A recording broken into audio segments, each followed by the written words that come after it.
Hi friends, நம்ம இந்த வீடியோவில் பென்சில் பற்றி சுவாரஸ்யமான சில விஷயங்களை தான் பார்க்க போகிறோம். வாங்க பார்க்கலாம். ஆரம்பிக்கலாங்களா? பென்சில் சுமார் 450 வருஷத்துக்கும் மேலே பயன்பாட்டில் இருக்குது.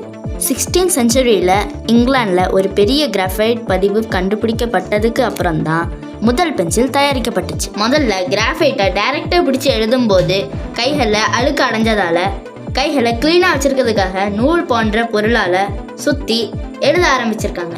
இதுதான் உடன் பென்சில் கண்டுபிடிப்புக்கு காரணியாக இருந்திருக்கு.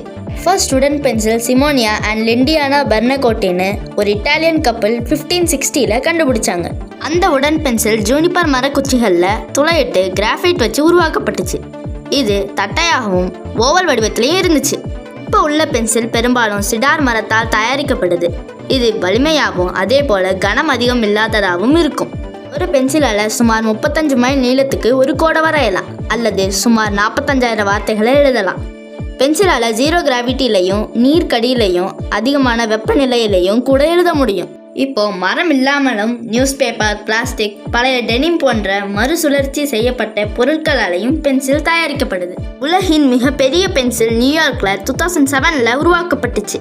அந்த பென்சில் 23.23 மீட்டர் உயரமாகவும் 98.43 டன் எடையும் கொண்டது. ஒவ்வொரு ஆண்டும் உலக அளவில் 14 பில்லியனுக்கும் அதிகமான பென்சில்கள் உற்பத்தி செய்யப்படுது. இந்த மாதிரி இன்ஃபார்மேட்டிவ் ஃபேக்ட்ஸுக்கு நம்ம சேனலை சப்ஸ்கிரைப் பண்ணுங்கள். இன்ஸ்டன்ட் நோட்டிஃபிகேஷனுக்கு பெல் பட்டனை கிளிக் பண்ண மறக்காதீங்க.